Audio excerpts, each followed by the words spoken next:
So in this video here, we're going to take a look at how we can export and download YOLO11 models from the Ultralytics HUB. So either if you used a pre-trained model, you have fine-tuned your own model with the Ultralytics HUB, how can we go in and export it into a specific format? That could be TensorRT, ONNX, CoreML, and all those different frameworks that we're going to use to optimize our models before we put them into production. So this is pretty much the last step in the computer vision pipeline before we put it into production.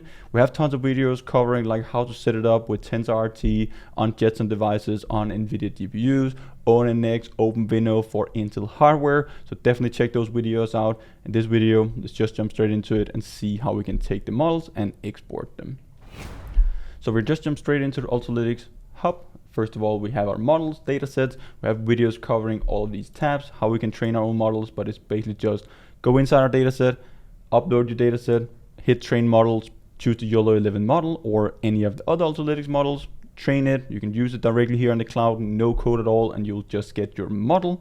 If you just go inside one of them, let's go in and take a YOLO11 model. So let's just take the classification model, so the medium version. If we then go inside of it, we can see all the model metrics and so on. So this is a pre-trained model, but it is the exact same if you have a fine-tuned one. If you go up into the top here, we have our train, configuration, charge, preview, and deploy. If you just want to do a preview, you can test the models, like just throw them in here and you will get the results. There we go. Now we can see that we're segmenting out the boss here and also people walking around. But let's go inside of deploy. This is how we can export it, and it's just a single click basically. So we have our export. All of these formats here are basically supported. You just need to click, it will download to your computer and you can use them for the different frameworks. So we have PyTorch, this is just a raw.pt model.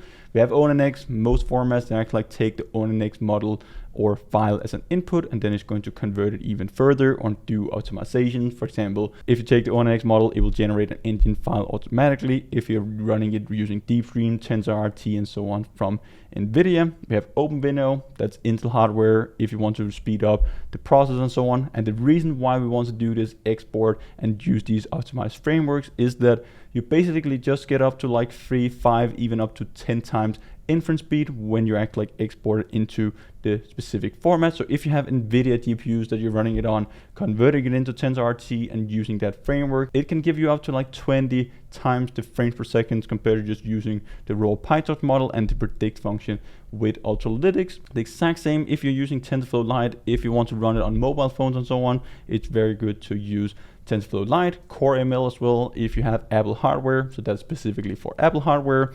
So just gonna grab one of them. Let's go ahead and take the PyTorch model. That's just the standard one. We can always convert it with Ultralytics. It's also just a single command on model.export.